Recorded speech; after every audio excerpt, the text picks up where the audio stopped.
Hi, welcome back to the channel. And today in the Shade Tree Garage, we're going to ask the question, when did your love affair with the automobile actually begin? That's coming up next here in the Shade Tree Garage.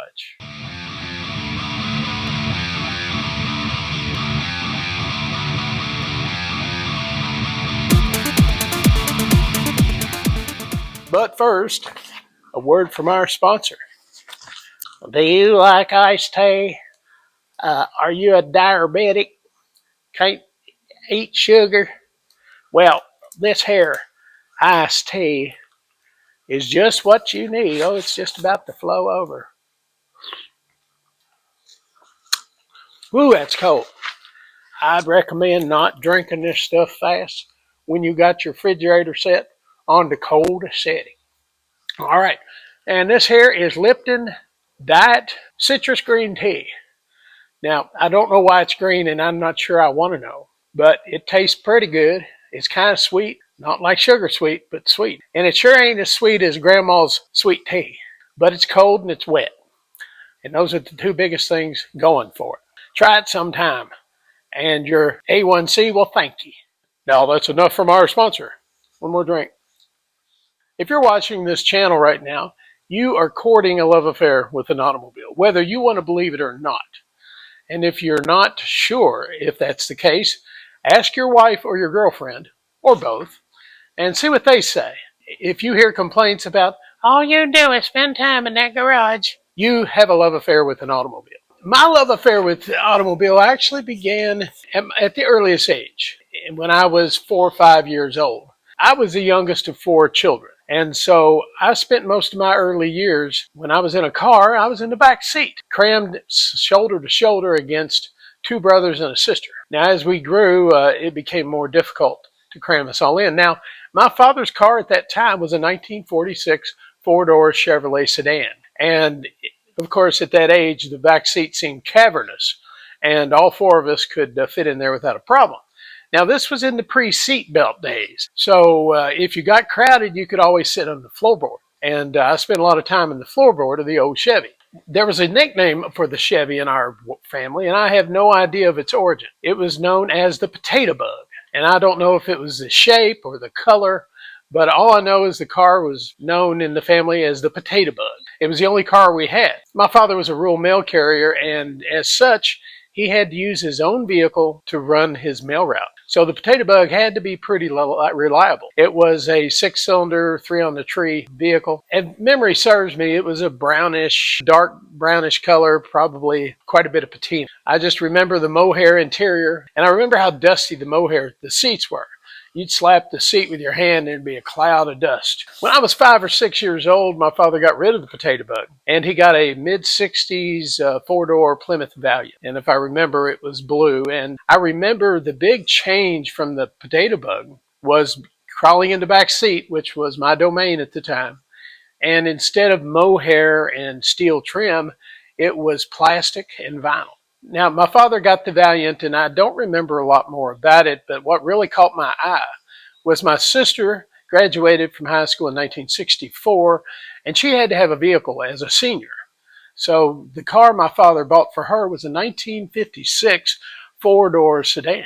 You know, and my memory of that is kind of cloudy. I just remember how big the car was and how small my sister was.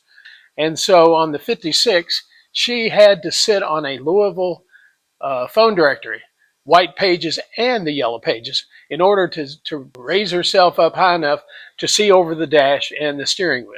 My sister didn't operate the 56 Chevy long before she was given a 1962 Ford Falcon convertible. Now, the Falcon was green, white with a white convertible top. And I will tell you, my sister and her girlfriends made great use of that convertible when they were cruising town.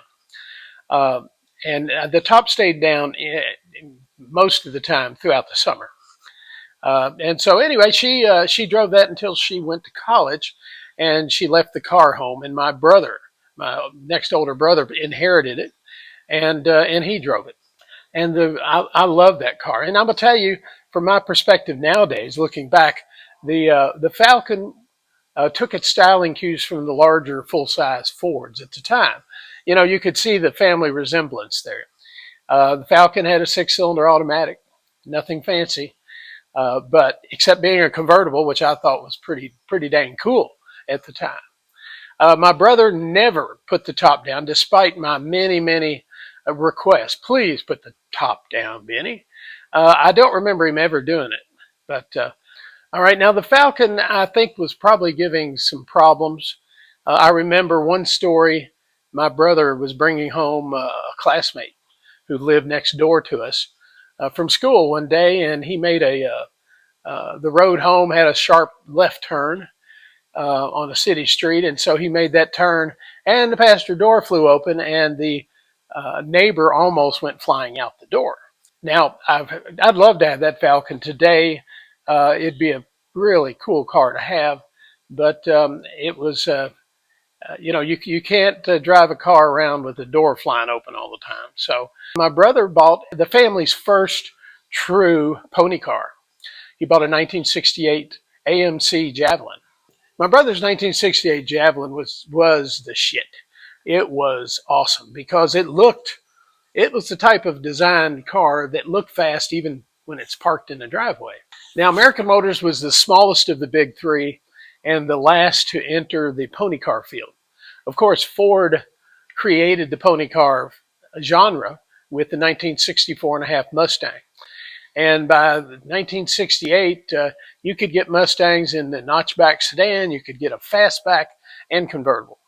Now, Chevrolet, General Motors, entered the pony car field in 67 with the 1967 Pontiac Firebird and the Chevrolet Camaro. General Motors offerings were available just as a regular sedan and then a convertible. Now, as the smallest of the big three, American Motors Corporation didn't have the wherewithal to fund different body styles. Javelin had a fastback design, and it was a car with one of the cleanest lines of any of the big three, I think.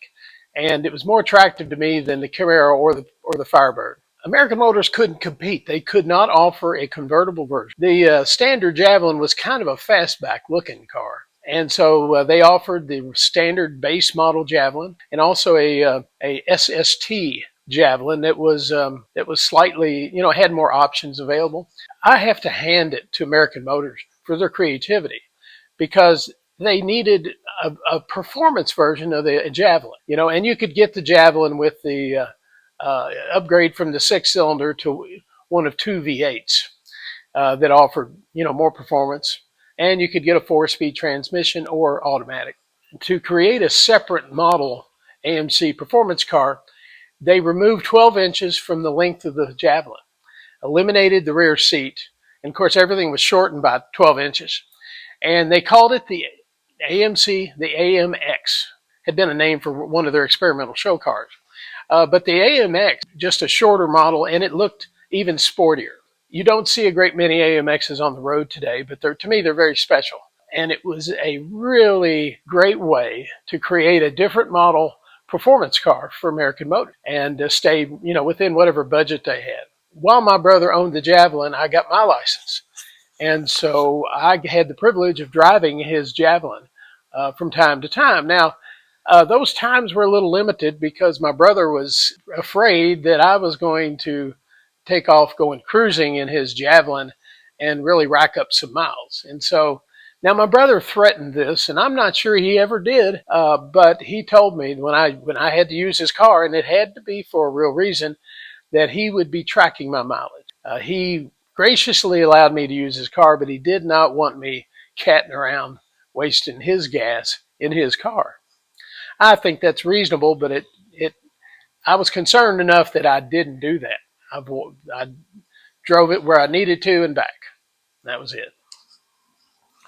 Now, my brother later got rid of the Javelin and bought I believe it was a 1976 Ford Granada, 75 or 6, that was a repo by our bank, and he bought it from the bank worth the money. Now, the Granada took its styling cues from the full-size vehicles, not an uncommon trend in vehicle manufacturers. It closely resembled cars like the LTD. The Granada was a heavy vehicle, and it had the longest doors. When you opened the door on a two-door Granada, it was like an aircraft carrier. It was long, and you really had to be concerned about hitting a vehicle if it was parked next to you.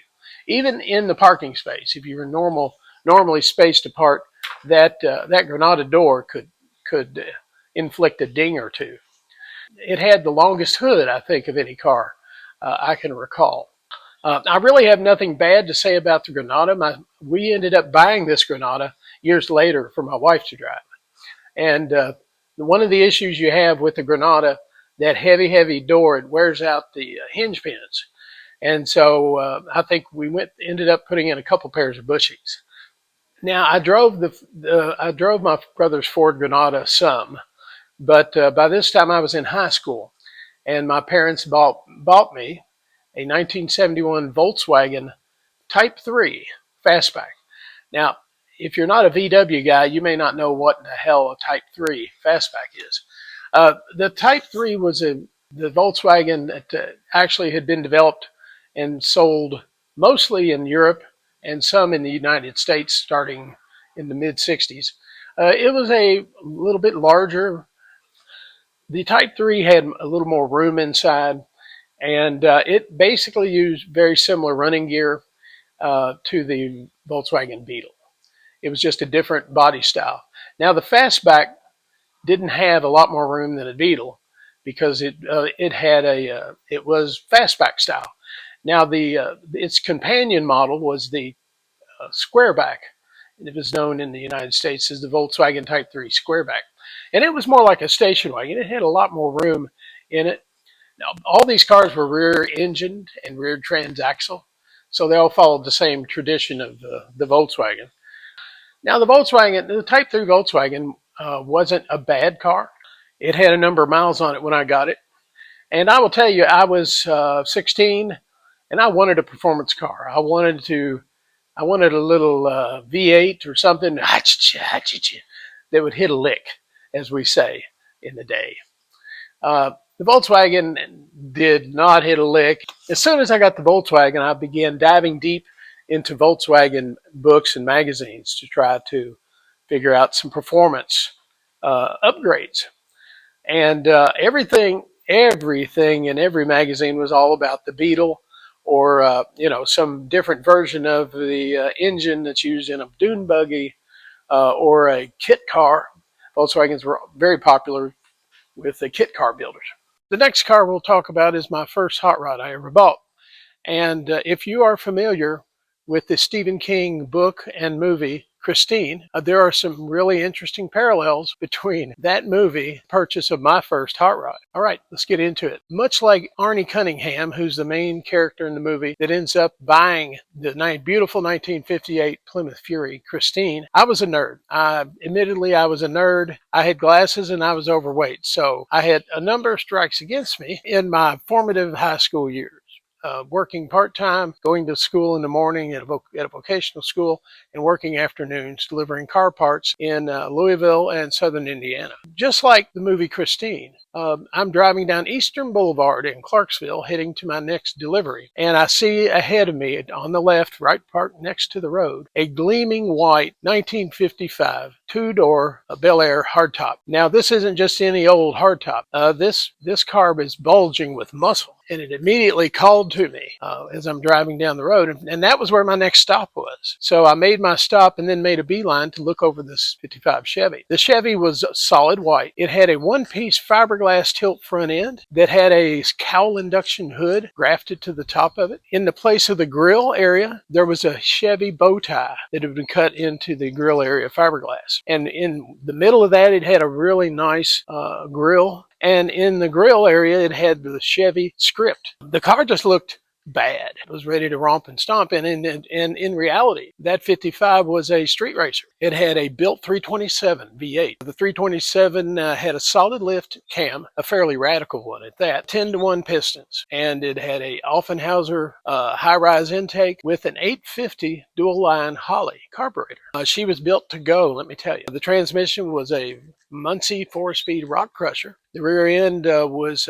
actually a rear end the rear end had a truck type rear end with 390 gearing. The car was built to run. It really was. Inside, black interior, black dash, black carpet. Like I said, the car looked like it was ready to race right now. And generally it was. The owner of the car worked for the tire store where I was delivering parts. I gave him $200 cash that day to hold the car for me because my plan was to sell the Volkswagen, which was my daily driver, and use the proceeds to buy the Chevy. Now, just like Arnie in the movie Christine, my parents came unglued. They're like, "You're not going to buy that car." My father's argument was it was a bad choice for daily, reliable transportation. I didn't understand what his argument was. Of course, years later, I couldn't disagree with him. And just like Christine, my father forbade me to buy it, but if I did, I couldn't park it in his driveway. Sound familiar? Unlike the movie Christine, I was not able to go ahead and buy it. I didn't have enough money, and so I couldn't afford to complete the purchase like Arnie did. It was 2.5 years later when I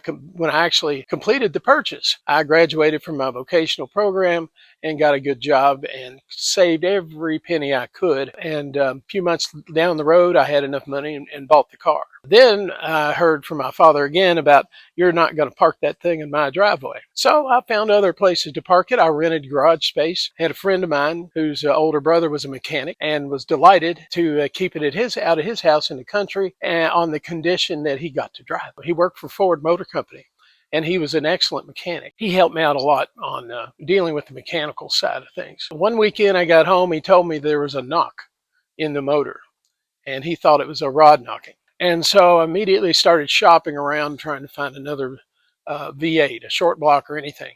And I found a guy with a 55 Chevy pickup truck. He was selling the motor that was in it. And it had a 350, a late model 350, 4-bolt main engine. I bought that engine, I think, $200 or $300. It had just been rebuilt, was what I was told. And that wasn't quite the entire truth. It had been re-ringed, but nothing else had been changed. And that came back to bite me a year or two down the road. So like I've said before, whenever you buy a classic car, you're buying problems that you don't know exist yet. And this was another one of those cases. The 350, I wanted more than just the stock cam. I got a crane cam, and the profile of the cam was identical to the Chevrolet cam for the 350 cubic inch, 375 horse, which was an excellent choice. It had hydraulic lifters, so and then retained the Offenhauser intake and the 850 Holly. My mechanic friend was where I was keeping the car, suggested I change carbs. He never liked the way it ran with the Holly, and you still had a problem with the backfiring through the carburetor. When it was cold and you went to start it, the timing had been set so in advance so much that the car would backfire through the carburetor. You'd have flaming gas spewed out over the top of the motor. Not an ideal situation. Now the front end posed a problem when that happened because the fenders had locks at the bottom of each fender, and there were hood pins you had to pull up near the cowl, and so I eventually just quit locking the fenders down and just had to. So when that backfired through the carb, you just got out and undid the pins on by the cowl and raised it forward. And I always kept a large beach towel under the front seat to extinguish the gasoline fires. I got to be pretty good at it and pretty quick. If I hadn't started the car in a week, I would pull the pins on the cowl ahead of time, anticipating the need to jump out and tilt the front end forward. But you live and learn and survive. In 1981, my girlfriend and I traveled to Indianapolis for the Carcraft magazine Street Machine National. It was horsepower heaven. It was a wonderful trip, and I was just amazed. And on the Indianapolis Fairgrounds that day, I vowed that I would bring my 55 Chevy to the next year's show. And that was my vow. I was going to do that come hell or high water, and I did it. But I worked like a dog. Got the paint done. Bought lots of patch panels and things. Spent a lot of money buying reproduction parts, the ones that were available at that time, because there just wasn't a whole lot. So the next year when I went back to Street Machine Nationals, this time it was in Springfield, Illinois. My girlfriend and I drove from here on Thursday all the way to Springfield, Illinois, to a campground where we camped. On the way, we were just about to Springfield and stopped at a gas station to get some gas. And there was a guy with it was some General Motors product. It might have been a Chevy 2 or a Nova or maybe a Chevelle that had tunnel ram and dual quads, and a really nice looking setup. But he and his girlfriend had stopped. They got out of the car, and when we went to start it, it backfired through the carburetors, and it had a lot of gas burning on that motor. And his girlfriend's freaked out. She's screaming, "Help, help, help." And, I'd been driving 6 hours in this Chevy, and the engine loud in your ears for 6 hours. I was tired. I wanted to get some rest. So, and here's this guy real close to us. His car's on fire, and he's running around like a madman, doesn't know what to do. So I reached under my driver's seat and got my beach towel, went over, gave it 3 or 4 whaps, put it out, went back to the car, started up and left. And as I left, I hear his girlfriend say, "Thank you." And so then on the way out of town, we had a straight stretch ahead of us.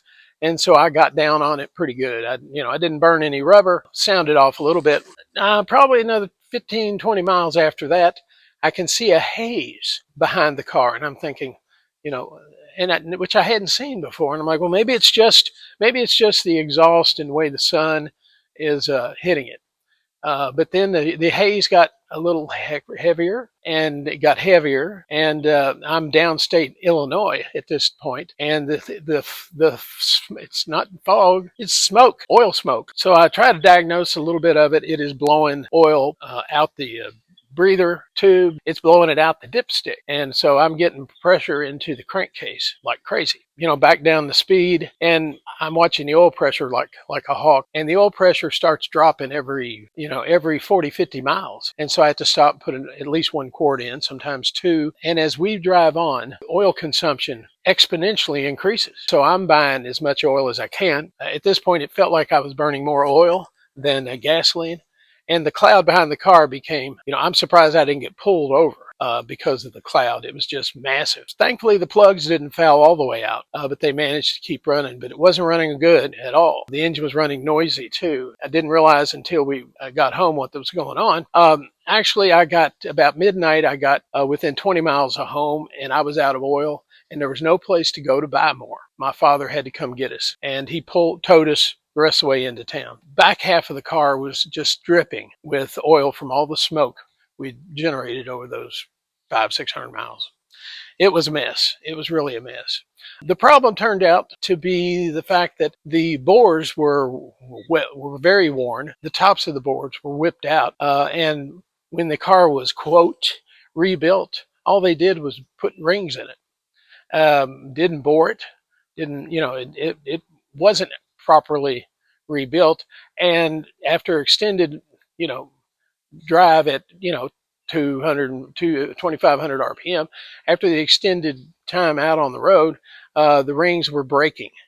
And so just about every compression ring was broken when I took that engine apart. It had 0 compression. It was a wonder it started and ran as long as it did. Now this was my baby this time, and so I had the block hot tanked and bored, and got the whole new kit, the pistons, bearings, and everything, and rebuilt the engine myself properly, and it ran like a champ.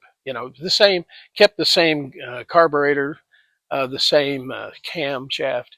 During those days we didn't have many manuals to go by. We didn't have YouTube. And so I had a large stack of articles and special publications put out by Peterson and the other car magazine publishers. It'd be a small block Chevy special, or one of those things. And so I used those were my handbooks. And just rebuilding an engine isn't rocket science, but there is some things you need to try to do. Anyway, I made the biggest mistake I made well, 2 mistakes.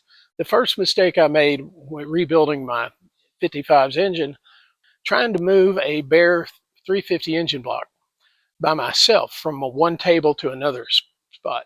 I'm never the most muscular guy in the world. I had some muscle at the time when I was young, and actually I was able to move it, but it killed my back. I paid for it for several weeks just with the aching back. So I didn't do that again. Another mistake I made was because while the engine was out, I'd painted all under the hood real nice. One thing I didn't think about was grounding, and so I had the engine in and trying to start it the first time, and it won't fire. I mean, everything is there, but I'm not getting any juice.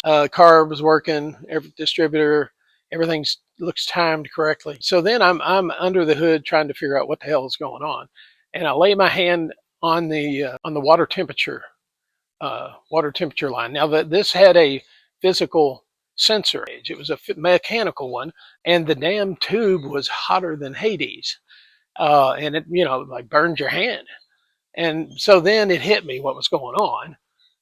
The engine didn't have a good ground for the to the engine block, and it was getting its ground through the water temperature sending tube. I realized that it's not going to start. So then I fixed that. I had a grounding strap that I employed. One of the bolts for the battery box underneath the hood, I took that loose and I had a strap, actual grounding strap, the braided stuff, and connected that from the battery, negative terminal of the battery, to behind the battery box, and made sure it was good metal contact. And hit the key the next time, and boom, she started right up. That's one of the sweetest sounds in the world, hearing the engine that you've had in 1,000 pieces scattered out on a bench, and you put it together, and there she's running, just running like a sewing machine.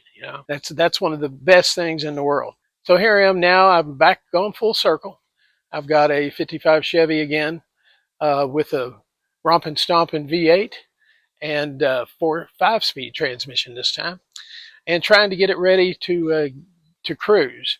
Um, this Chevy reminds me more of how my first Chevy looked when I first got it. I've got still got work to do on the Chevy.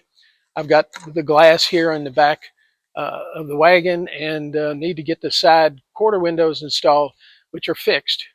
All right, that's going to be it for the Shade Tree Garage and this installment of the birth of my love with old cars. And the next video will be decidedly shorter. All right, thanks for watching, guys. Leave a comment. Tell me a little bit about the hot rods you've had, and when did you first become aware of loving cars? That'd be a good question to answer. And as always, feel free to come back to the Shade Tree Garage for more.